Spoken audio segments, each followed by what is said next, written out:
Young and the Restless 2-week spoilers October 6th to 17th. Victor's fierce assault and Jill's explosive rant. Young and the Restless spoilers. Victor's schemes and Jill's rants. Monday, October 6th. Diane Jenkins, Susan Walters, and Jack Abbott, Peter Bergman, discuss their distrust of Victor, with Diane worried their alliance will backfire. Jack, however, believes Jill won't let Damian Kane, Jermaine Rivers, destroy Chancellor or Jabot, and is confident he can handle Victor. Kyle Abbott, Michael Mealer, tells Audra Charles, Zuleika Silver, to leave Genoa City as everyone hates her. She laughs, mentioning Holden Novak, Nathan Owens, is romancing Claire Grace Newman, Haley Aaron, in L.A. Audra Charles also reveals she knows Kyle didn't tell Claire Grace Newman they almost slept together in France, taunting him about wanting her back. Diane worries about Kyle's depression, noting he missed a meeting. But Jack insists Kyle must face the consequences of his actions and warns against coddling him. So, Kyle announces he's going to LA to get Claire Grace Newman back, a decision deemed a worst idea ever, due to his tendency to not listen. Audra Charles goes to Crimson Lights, and Sharon Newman, Sharon Case, inquires if Nate Hastings, Sean Dominic, will join her. Audra Charles states she's flying solo, omitting that she was dumped. Sharon Newman shares she's also flying solo, heading to LA to see Noah Newman, Rory Gibson, who is opening a club there, and is happy with Aline Gwynn, Kelsey Wong. Sharon Newman is flying separately from Nick Newman, Joshua Morrow. But they are not broken up. Young and the Restless spoilers. Victor gives orders.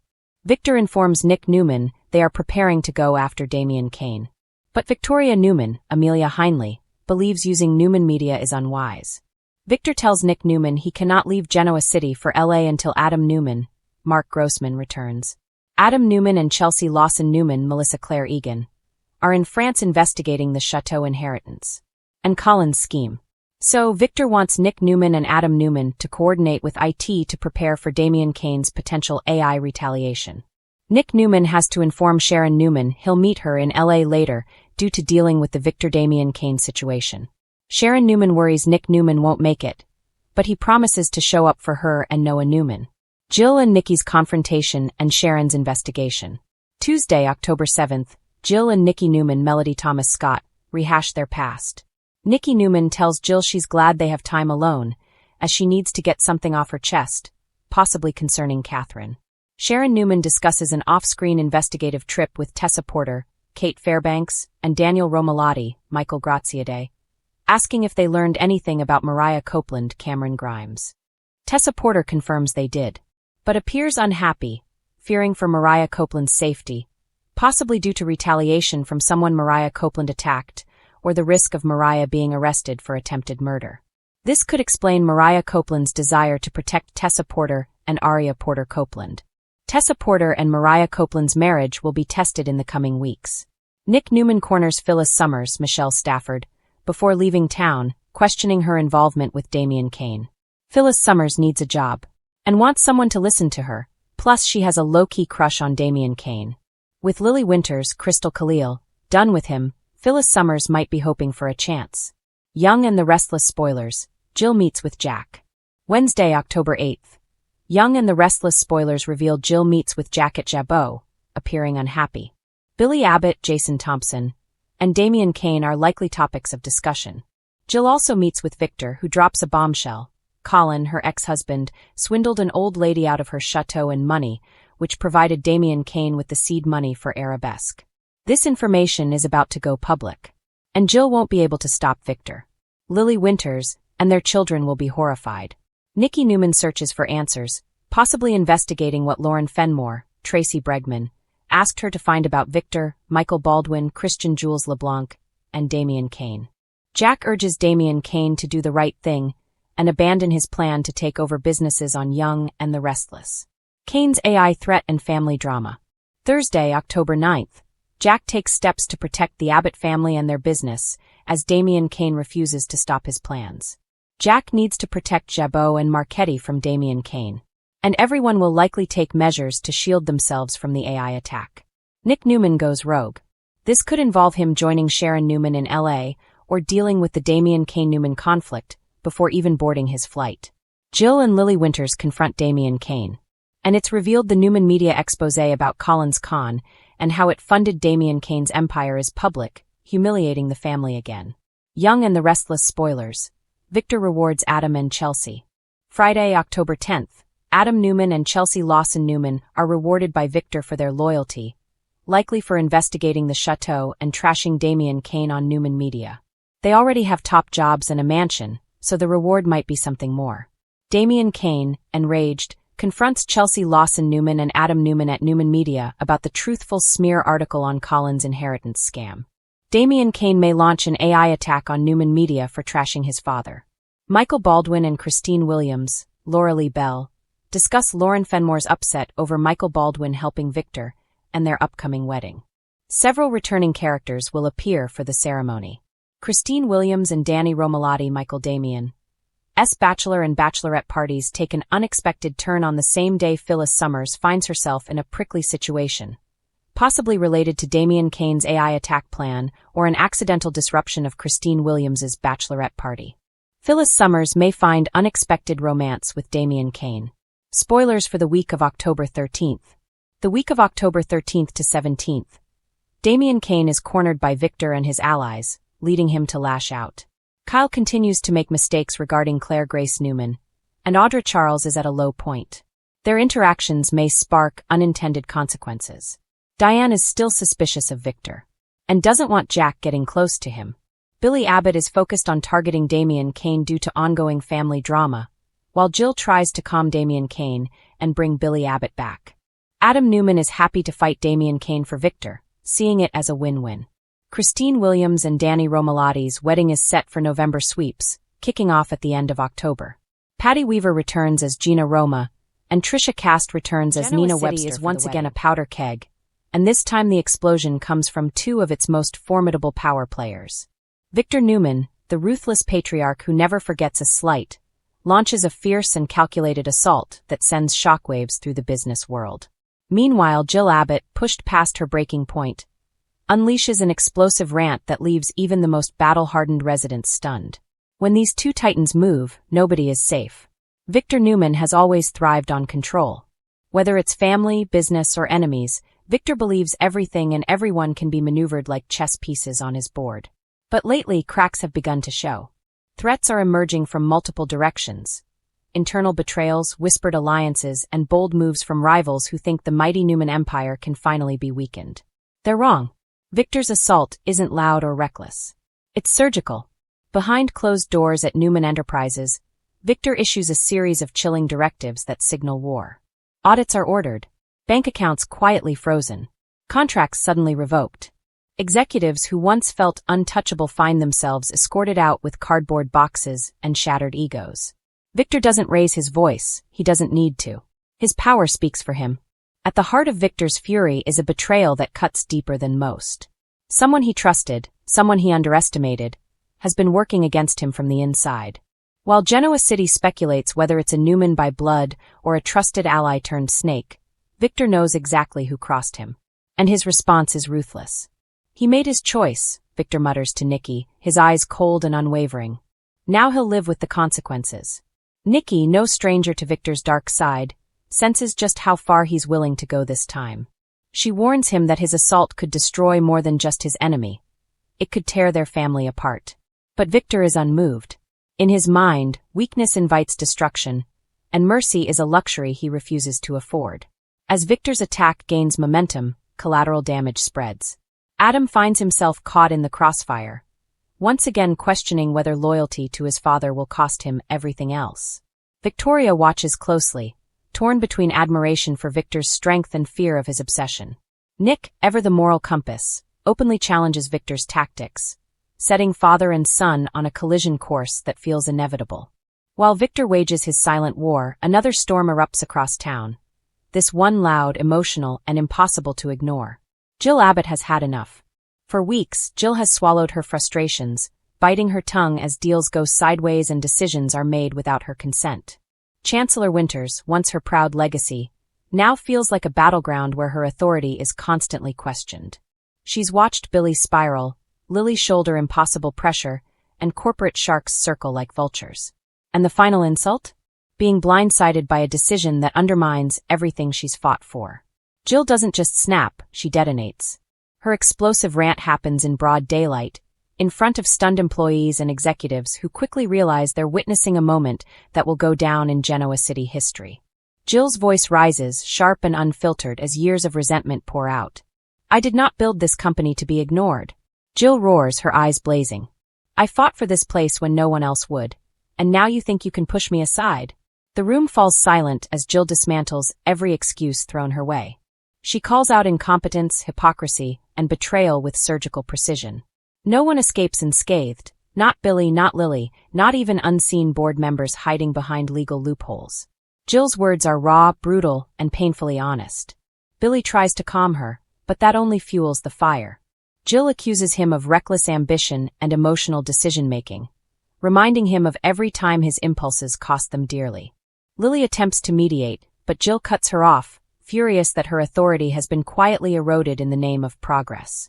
"This isn't progress," Jill snaps. "It's a hostile takeover wrapped in polite smiles." What makes Jill's rant truly explosive isn't just the volume, it's the truth behind it.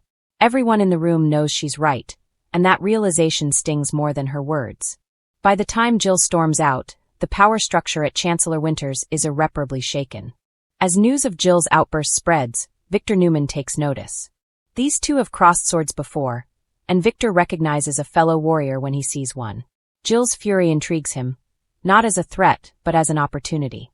With Chancellor Winters destabilized and Jill feeling betrayed, Victor may see an opening to extend his influence even further.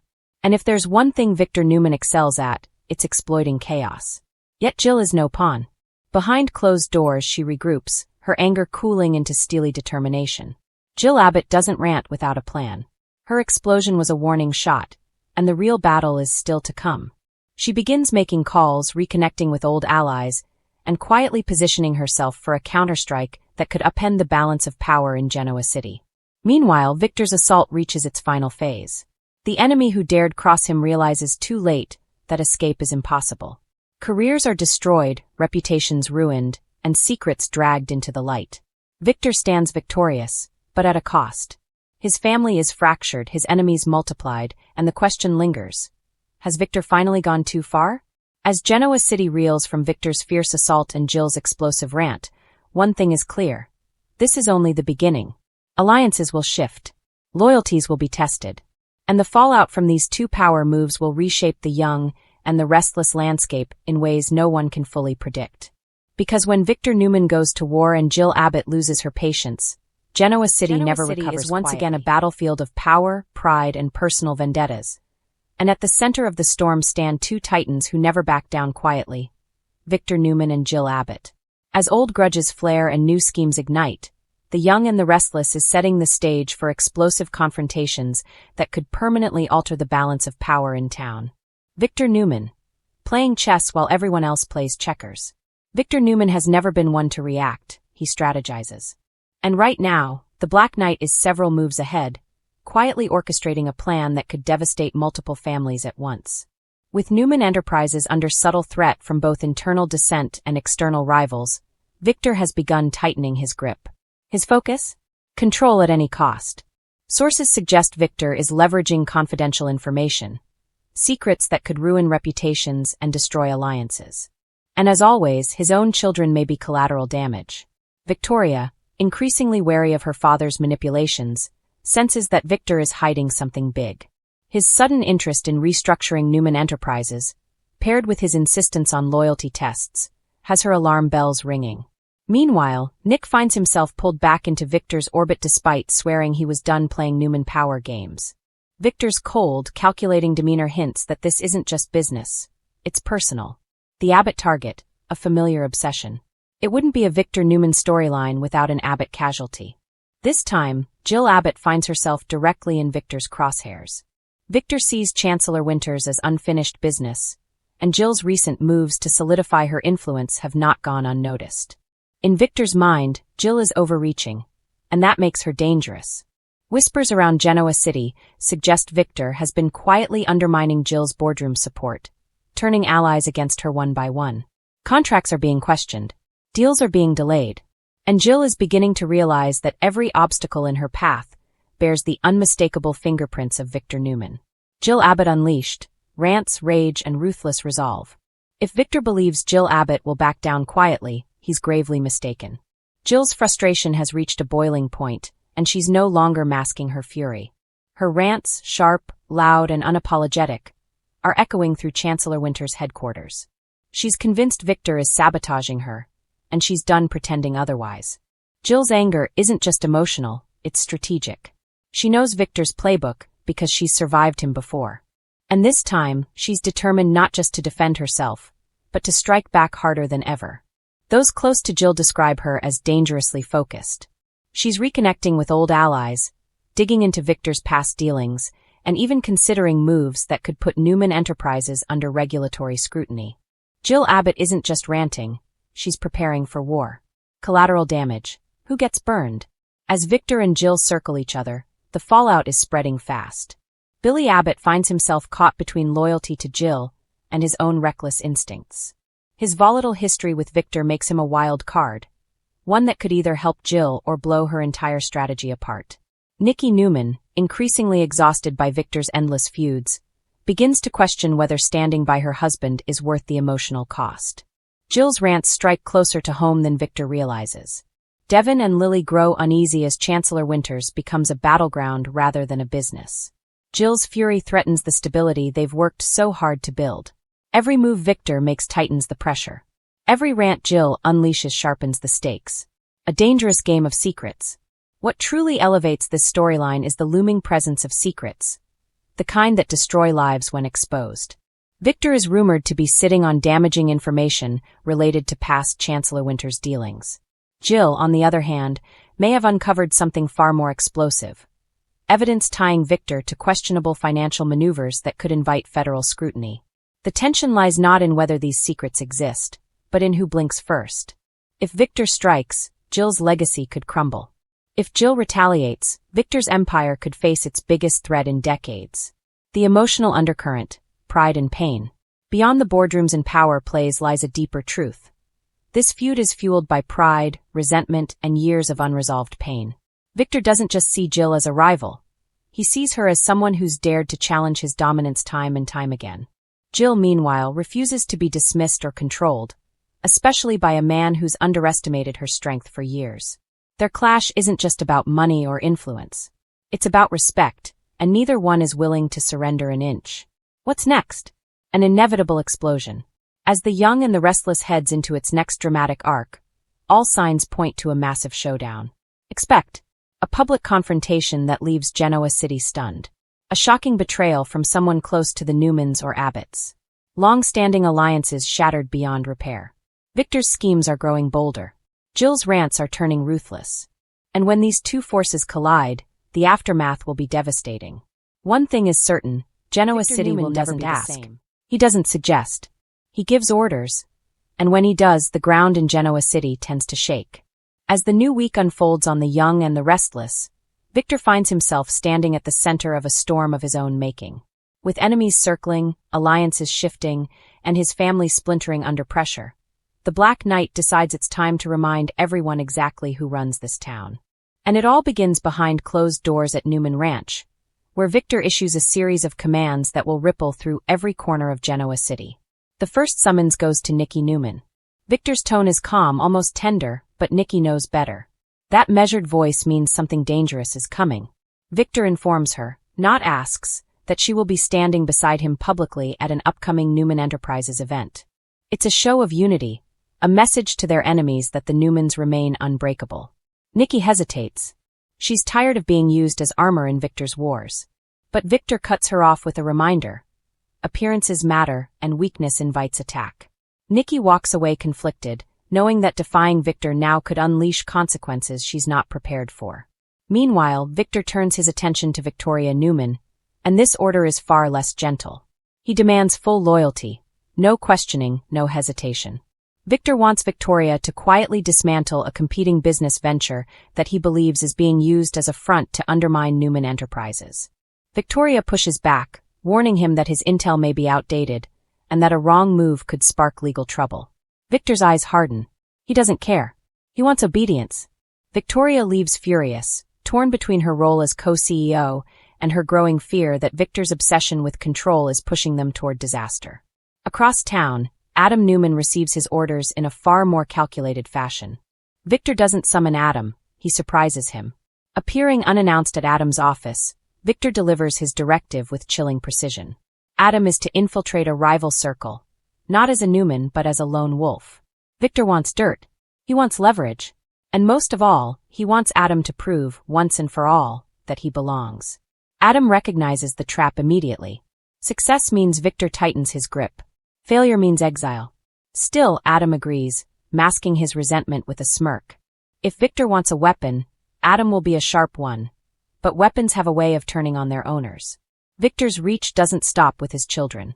Michael Baldwin is next. Victor orders his longtime fixer to handle a brewing legal issue quietly. No headlines, no courtroom drama.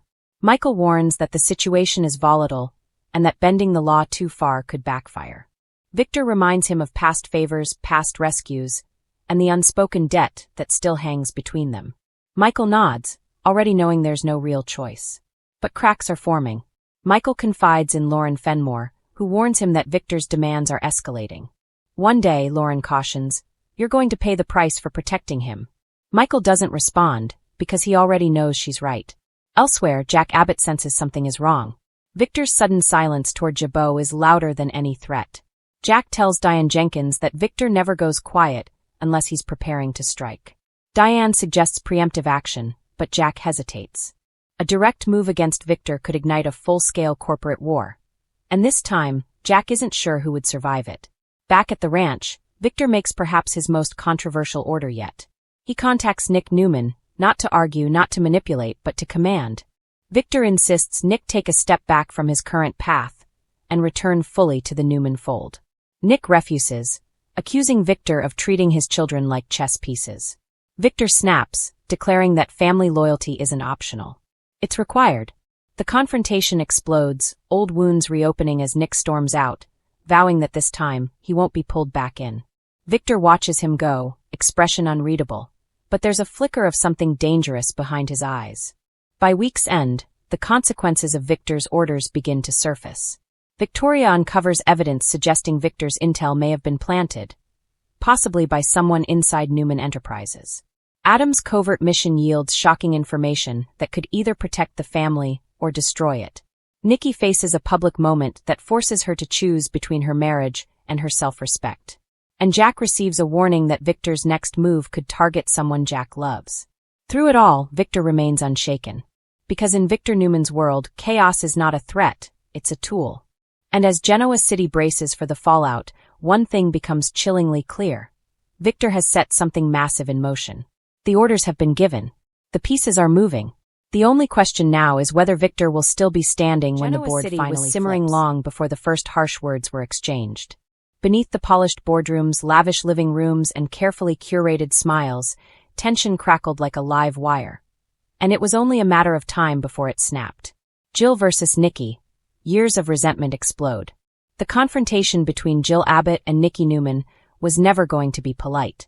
When Jill stormed into the Newman living room, heels clicking with purpose, Nikki knew instantly that this wasn't a social call. Jill's eyes were sharp, her jaw set. This was the look of a woman who'd reached her breaking point. "You know why I'm here," Jill snapped, barely allowing Nikki time to offer a greeting. Nikki folded her arms, her composure masking irritation. "If this is about Victor, I suggest you save your breath. I'm exhausted enough dealing with him." That only fueled Jill's fury. Years of buried resentment poured out as Jill accused Nikki of standing by, again and again, while Victor bulldozed everyone in his path. Jabot, Chancellor Winters, even their own families had all felt the fallout of Victor Newman's ruthless decisions. And in Jill's eyes, Nikki's silence made her complicit. "You defend him no matter what," Jill said bitterly. "Every scheme, every betrayal, you excuse it. And now you expect everyone else to clean up the mess." Nikki fired back, reminding Jill that she wasn't exactly innocent herself. Jill had made ruthless choices in business and love alike. The difference? Jill owned it. The argument escalated quickly, voices raised, emotions raw. Nikki accused Jill of using Victor as a scapegoat for her own frustrations, while Jill countered that Nikki was blinded by loyalty and fear. "This isn't love, Nikki," Jill said, her voice dropping to a dangerous calm. "It's surrender." That word landed like a slap. For a moment, Nikki faltered. Her marriage, her devotion, her sacrifices, were they all being questioned now?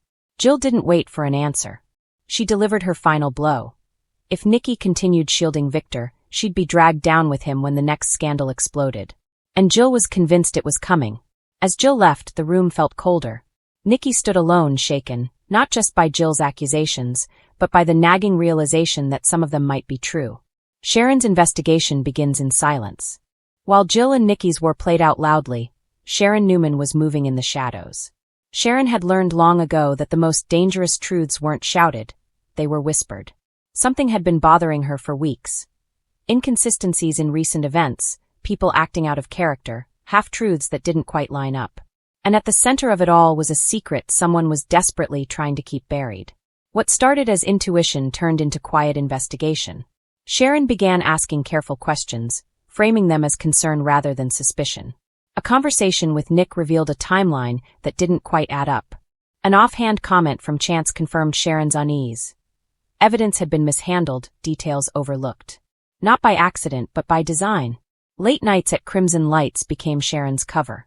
While others sipped coffee and gossiped, she reviewed notes, replayed conversations, and connected dots. One name kept surfacing, always hovering just out of reach. Someone powerful. Someone protected. And Sharon realized with growing dread that this wasn't just about business or betrayal. It was about a crime. The threads began to connect. As Sharon dug deeper, she discovered links between Victor's recent maneuvers and a suspicious cover-up. Financial records didn't match public statements. Witnesses had gone quiet. Someone had been paid to forget or disappear. At the same time, Nikki felt the pressure mounting. Jill's words echoed in her mind, and Victor's increasingly secretive behavior raised red flags she could no longer ignore. When Nikki tried to question him, Victor shut her down swiftly, his tone sharper than usual. "Trust me," he insisted. But trust was exactly what Nikki was running out of. Meanwhile, Jill wasn't done. She began rallying allies, determined to expose Victor's latest power play before it destroyed everything she'd worked to protect. Jill didn't know all the details, but she sensed the storm coming. What none of them realized yet was that Sharon was closer to the truth than anyone. Sharon's dangerous discovery. The turning point came when Sharon obtained a single piece of evidence, a document that proved someone had falsified records to protect another person. The implications were staggering. This wasn't just damage control. It was obstruction.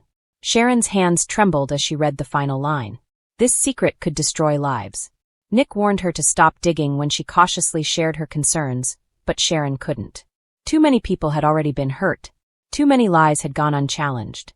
And if Sharon was right, Victor Newman wasn't the only one involved. The calm before the fallout. By the time Jill and Nikki crossed paths again, this time at a public event, the tension was unmistakable. Their polite smiles fooled no one. Both women were bracing for impact, each aware that Genoa City was on the edge of another explosive revelation. Sharon watched from a distance, her expression unreadable. She knew the truth. She knew who was lying. And she knew that once the secret came out, there would be no going back. The question wasn't if everything would unravel.